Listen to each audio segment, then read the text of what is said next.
Hello students, welcome to Ramrane biology classes. Ramrane biology classes में आपका स्वागत है। स्टूडेंट्स, आज मैं आपके लिए लेके आया हूँ एक नया लेक्चर जो कि +1 के लिए है और इस +1 में हमने शुरू किया हुआ है body fluids and their circulation. और इसमें हमने जो लास्ट 13th लेक्चर हमने किया था that is about the you can say cardiac cycle. तो आज का जो लेक्चर है that is about the you can say जो फंक्शनिंग होती है, हार्ट की जो एक्टिविटी होती है, how this heart activity is regulated. अब जो हार्ट की एक्टिविटी है, जो कार्डियक साइकिल में हमने चीज़ें देखी थी कि जो कार्डियक आउटपुट है, ठीक है ना, वो कैसे बढ़ता है और कैसे वो फिर डिक्रीज हो जाता है। मीन्स जो हार्ट की फंक्शनिंग है, हाउ इट इज़ रेगुलेटेड, आज हम वो पढ़ने वाले हैं। चलिए आज का लेक्चर नंबर 14 शुरू करते हैं, रेगुलेशन ऑफ कार्डियक एक्टिविटी। देखिए बच्चों, जब भी हम कार्डियक एक्टिविटीज़ की बात करते हैं तो ये बात आ जाता है कि हार्ट फंक्शन कैसे कर रहा है। एज यू नो, हमारा जो हार्ट होता है इट इज़ मायोजेनिक है, इट इज़ नॉट न्यूरोजेनिक, ठीक है ना। अब मायोजेनिक का मतलब क्या हुआ कि इंट्रिंसिकली ऑटो रेगुलेटेड है हमारा हार्ट, कि उसके अंदर कुछ ऐसी चीज़ लगी हुई है जो अपने आप ही उसको ऑटो एक्साइटेशन देती है। हमारा जो 12th लेक्चर है ऐसे नोड के ऊपर है, ठीक है ना, उसका जो लिंक है वो डिस्क्रिप्शन में मैं डाल दूंगा, आप उसको वहां से पढ़ सकते हैं। जो किसके ऊपर है? Specialised muscle, that is nodal tissue के ऊपर है। और यही नोडल टिश्यू है जो SAN जिसको हम कहते हैं साइनो ऑरिकुलर नोड, हम इसको कहते हैं AVN एट्रियोवेंट्रिकुलर नोड के नाम हम जानते हैं, जो कि हार्ट की जो कार्डियक एक्टिविटी है या जो हार्ट की फंक्शनिंग है उसको वो रेगुलेट करते हैं, ठीक है ना। Because of this nodal tissue our heart is called myogenic, इसको हम मायोजेनिक हार्ट कहते हैं। तो इसके जो लिंक है वो मैं इस लेक्चर के बिल्कुल डिस्क्रिप्शन में डाल दूंगा, आप वहां से इन लेक्चर्स को देख सकते हैं। Now heart activities are regulated in 2 ways, कि फिर जो हार्ट की एक्टिविटीज़ हैं वो कैसे रेगुलेट होंगी, क्योंकि कई बार हम देखते हैं कि हार्ट की जो एक्टिविटी है वो बढ़ेगी, कई बार वो डिक्रीज होगी, ठीक है। लेकिन जो नोडल टिश्यू है वो तो एक्साइटेशन उतनी ही देंगे, कि हमने बात किया कि जो नोडल टिश्यू है एक बार में हम कहते हैं कि 70 to 75 जो एक्शन पोटेंशियल है जनरेट करता है पर मिनट, कि 1 मिनट में 70 से 75 एक्साइट, वो फिक्स है, 1 मिनट में इतने ही आएंगे। इसलिए जो हार्ट बीट है वो कितनी हो जाती है? 72 टाइम्स पर मिनट है। लेकिन बच्चों याद रखिए कि जब हम कोई हैवी वर्क करते हैं, एक्सरसाइज करते हैं या कोई मतलब रनिंग हम शुरू करते हैं तो हमारी जो हार्ट बीट है वो भी बढ़ती है। अब ये बढ़ी कैसे? क्योंकि ऐसे नोड तो फिक्स दे रहा है, एक्शन पोटेंशियल उतने ही रहेंगे, लेकिन उसी को हम कहते हैं कि ये 2 तरीके से रेगुलेट हो सकती है। It is regulated in 2 ways. पहला वे है नर्वस रेगुलेशन, कि जो हमारा ऑटोनोमस नर्वस सिस्टम है वो इसको रेगुलेट करता है, ANS सिस्टम है। और इसको रेगुलेट करने का ये जो ANS है, ऑटोनोमस नर्वस सिस्टम है, it is present in the medulla oblongata region. ये जो मेडुला ऑब्लोंगेटा रीजन है वहां पर ये प्रेजेंट होता है। देखिए जरा, a special neural center in the medulla oblongata can moderate the cardiac function through autonomous nervous system. तो यहाँ पर जो ऑटोनोमस नर्वस सिस्टम है इसके थ्रू रेगुलेट होगा, ऑटोनोमस नर्वस सिस्टम, इसके थ्रू जो मेडुला ऑब्लोंगेटा है वो कार्डियक फंक्शन को या कार्डियक एक्टिविटी को या कार्डियक साइकिल को रेगुलेट करेगा। इसमें होगा क्या? जैसे कि हम सभी जानते हैं जो ऑटोनोमस नर्वस सिस्टम है इसके 2 पार्ट होते हैं, 2 कंपोनेंट हम उसको कहते हैं। एक कंपोनेंट इसमें होता है बच्चों हमारे पास sympathetic nervous system, sympathetic nervous system, ठीक है ना। और एक होता है parasympathetic nervous system, parasympathetic nervous system.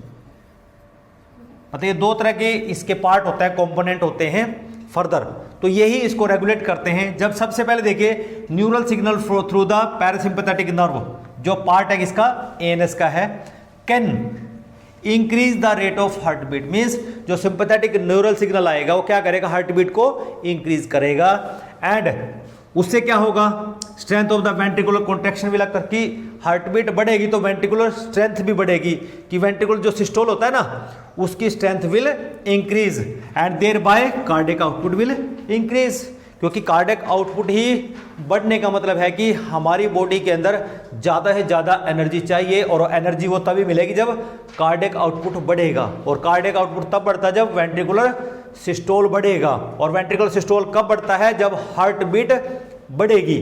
Number of heart beat will increase per minute, ठीक है ना। और वो कब बढ़ती है? जब एक न्यूरल सिग्नल आता है, कहाँ से?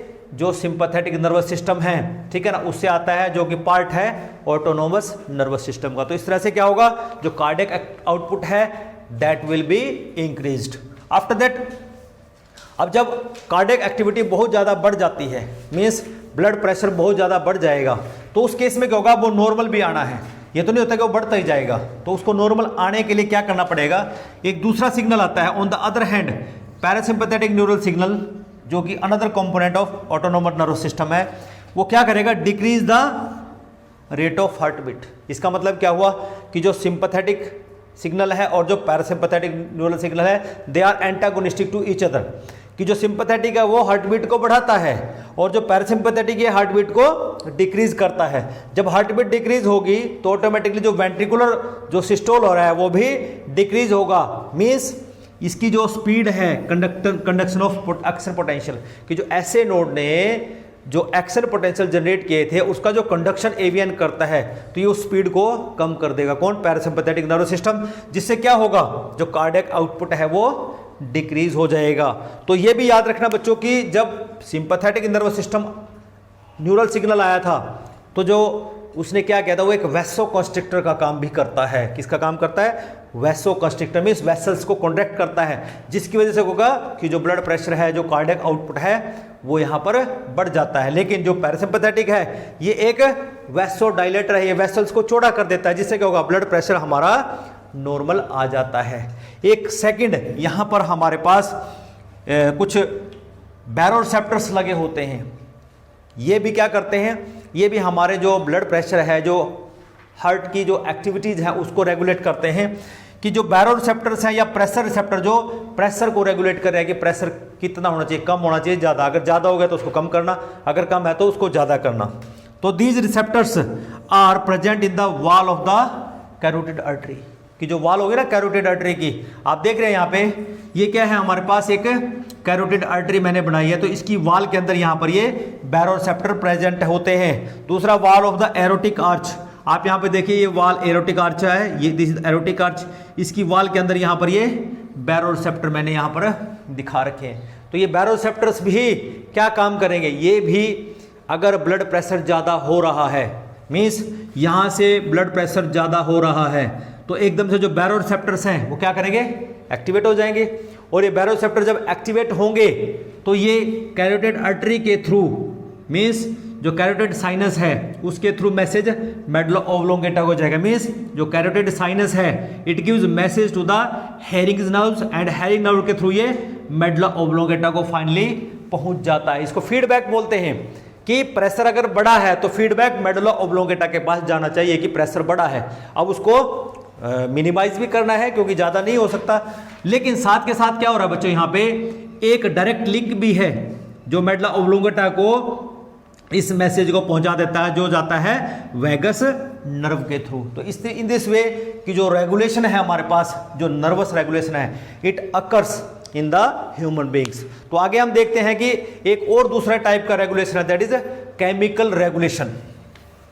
केमिकल रेगुलेशन है जैसे कि in previous classes, in 10th class हमारे पास टॉपिक आता है एमरजेंसी हार्मोन का। तो जो एमरजेंसी हार्मोन है हमारे पास दो हैं, एक होता है एपिनेफ्रिन और दूसरा होता है नोर एपिनेफ्रिन, जिसको हम एड्रेनालिन और नॉन एड्रेनालिन के नाम से जानते हैं। इनको हम एमरजेंसी हार्मोन के नाम से भी जानते हैं।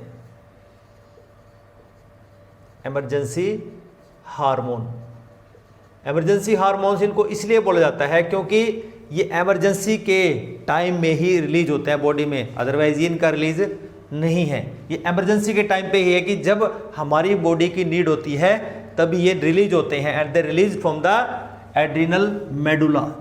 जो एड्रिनल ग्लैंड होता है ना, उसका जो मेडुला रीजन है वहाँ से ये दोनों हार्मोन रिलीज होते हैं। They can also regulate the cardiac activity, ये भी कार्डियक एक्टिविटी को रेगुलेट कर सकते हैं। कि जैसे कई बार क्या होता है कि हम किसी डर की सिचुएशन में हैं, ठीक है ना, या प्रेशर की सिचुएशन में है, या स्ट्रेस की सिचुएशन में है, उस सिचुएशन से उबरने के लिए क्या होना चाहिए, हमारे बॉडी को एनर्जी चाहिए। और एनर्जी मिलने का तरीका क्या रहता है, वही है ब्लड, कि जो हमारी कार्डियक एक्टिविटी है उसमें इंक्रीज होना चाहिए, हमारी हार्ट बीट में इंक्रीज होना चाहिए। और यही इस इमरजेंसी हार्मोन के सिक्रेशन के सिम्टम्स भी रहते हैं कि हमारी हार्ट बीट बढ़ जाती है, स्वेटिंग आ जाती है, ठीक है ना, हमारा जो फेस है वो येलो कलर का हो जाता है। तो इस तरह के मतलब कुछ सिम्टम्स ये इमरजेंसी हार्मोन दिखाते हैं। लेकिन ये रेगुलेट कैसे कर रहे हैं, चलिए देखते हैं कि नोर एपिनेफ्रिन है और जिसको हम दूसरा नाम देते हैं नोर एड्रेनालिन, ये रेगुलेट करता है ब्लड प्रेशर को अंडर नॉर्मल कंडीशन, कि जब हम नॉर्मली वर्क करते हैं उस दौरान कि जो हमारी ब्लड वेसल्स हैं, मतलब जो जितनी blood vessels all over the body present है, उनका जो नॉर्मल कॉन्स्ट्रिक्शन है it is done by the norepinephrine और यू कैसे नोर एड्रेनालिन करता है, ठीक है ना। मीन्स वो एसेंशियल है, वो कॉन्स्ट्रिक्शन होना भी चाहिए to maintain a particular pressure of the, you कैसे ब्लड प्रेशर को नॉर्मल रखना। उसके बाद आता है जो एपिनेफ्रिन है और एड्रेनालिन है, it act on the blood vessel, ये भी ब्लड वेसल के ऊपर एक्ट करता है, एंड काज वैसो कंस्ट्रिक्शन, ये वैसो कंस्ट्रिक्शन करता है। मतलब क्या हुआ कि ये तो नॉर्मली करता है, ये उसे एक्स्ट्रा करता है, दोनों का इफेक्ट कॉन्स्ट्रिक्शन का ही है, कॉन्स्ट्रिक्शन ये भी करेगा, कॉन्स्ट्रिक्शन ये भी करेगा, ये डायरेक्टली ये भी ब्लड वेसल्स को ही कॉन्ट्रैक्ट मीन्स वैसो कंस्ट्रिक्शन करता है, लेकिन उसे फास्ट करता है, ठीक है ना। Now epinephrine has greater effect on the heart activity than the norepinephrine, means कि हार्ट की एक्टिविटी को अगर और बढ़ाना है, हार्ट बीट को और इंक्रीज करना है, कार्डियक आउटपुट को और बढ़ाना है, तो उसके लिए जो एपिनेफ्रिन है और जो एड्रेनालिन है they are more effective than the norepinephrine और नोर एड्रेनालिन। सो इसलिए बच्चों हम यहाँ पे कह सकते हैं जो एड्रिनल मेडुलरी हार्मोन्स हैं they increase the heart beat, और in this way the cardiac activity is regulated in our you can say heart, or you can say this is about the regulation of the cardiac activity in human beings। बस दो ही चीजें याद रखनी है कि जो cardiac activity है it is regulated in two ways, एक तो जो हमने पढ़ा कि न्यूरल रेगुलेशन होता है, दूसरा जो केमिकल रेगुलेशन होता है, ठीक है बच्चों। अगर आज का लेक्चर आपको अच्छा लगा हो तो मेरे चैनल को सब्सक्राइब कीजिए, लाइक कीजिए, ताकि ये जो नॉलेज यहाँ पर दी जा रही है ये दूसरे बच्चों तक भी पहुँच सके। तो अगले लेक्चर का इंतजार कीजिए। Till then have a nice day, thank you.